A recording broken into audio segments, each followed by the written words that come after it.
Granny Harmer wants us mixed up in Israel drama. Yes, the same prick that hates on the farmers and made grannies freeze in their pajamas. He's a traitor, an undercover dictator, a war instigator. He wants to fuck around and mess with human nature. Going round kids, it's a type of behavior. And we ain't gonna fight no more, and we ain't gonna play no more. Cause we know your game is to push us to violence. And we ain't gonna fight no more, and we ain't gonna play no more. Sitting in silence, cause we know your game is to push us to violence. I've got lost where I am. We say no to the Israel war. Don't you know his dad's a toolmaker? Well, I'd say he made a perfect violator, a top knob and Englishman hater, a Ukrainian boy penetrator. Man knows but the BBC missed it. His inevitable didn't want to risk it. Kept Starmer quiet with a rich tea biscuit. Lies and corruption on every news station. Don't you dare speak about immigration. Ends of 30s in full operation as we continue to lie to the nation. Woo! And we ain't gonna fight no war, and we ain't gonna play no more. Sitting in silence, cause we know your game is to push us to violence. And we ain't gonna fight no war, and we ain't gonna play no more. We say no to the Israel war. No war.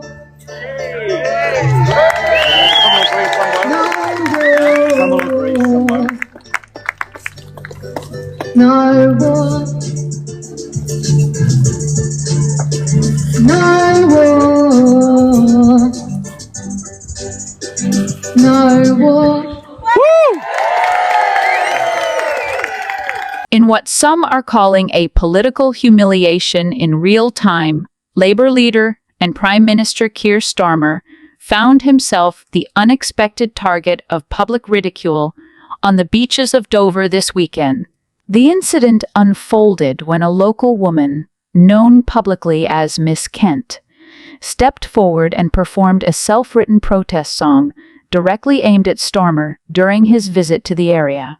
The performance, captured on smartphones by bystanders, quickly began circulating across social media, sparking a wave of commentary, mockery, and, inevitably, partisan outrage. While Starmer's team tried to downplay the incident, describing it as a moment of local expression, others see it as a stark reflection of the growing public frustration with the Labour government's immigration policy, particularly concerning the ongoing Channel migrant crossings. The lyrics of Miss Kent's song, and humiliating, focused on what she called Starmer's failure to control the borders and his perceived betrayal of working-class constituencies.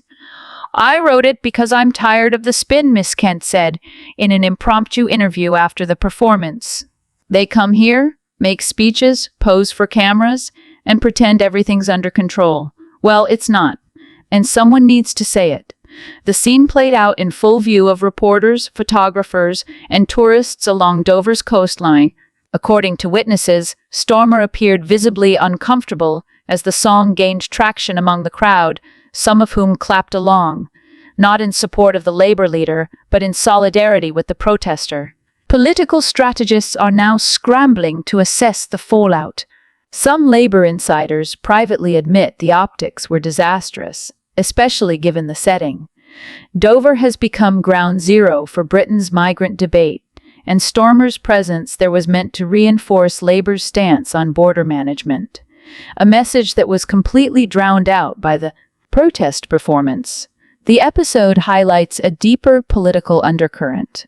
Despite Labour's lead in national polls, disillusionment is simmering among voters who believe both major parties are failing to address the immigration issue with seriousness or integrity. "The humiliation wasn't just about a song," said political analyst Sophie Renton on Sky News.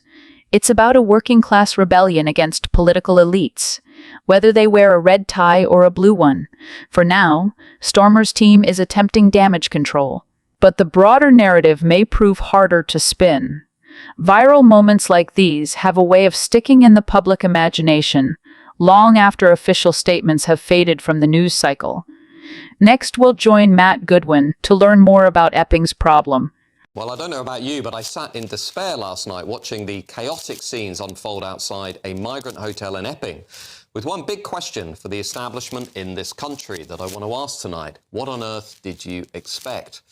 Because when we look at last night's scenes of protest, frustration and anger, it's clearly a direct response to the border betrayal that millions of hard-working, tax-paying British people are now feeling.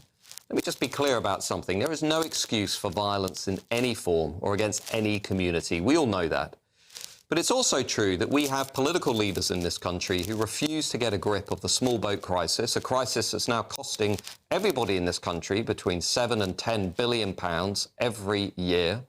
And we have a government that has been allowing unvetted individuals straight through our open borders. And we know for a fact that they have included murderers and rapists and ISIS sympathisers, which contributes to the startling reality, as shown by Freedom of Information requests, that almost 1 in 4 people who are convicted of rape and sexual assault in this country are foreign nationals. Indeed, that same data shows that Afghans are around 20 times more likely than British people to commit sexual offences. Now, the only response our hapless Prime Minister Keir Starmer seems to have for those of us who are concerned about these issues is quite frankly offensive. We are apparently the far right, misinformed, which is ironic considering what we've also learned this week, that the UK state was misinforming its own people by secretly importing thousands of Afghans into the country at an estimated cost of £1 billion, again, that UK taxpayers will have to cover. This hypocrisy, this burying of heads in the sand is exactly why we saw those scenes in Epping last night. Ordinary Brits feel their long-held sense of fairness is now being overturned and violated on an almost daily basis.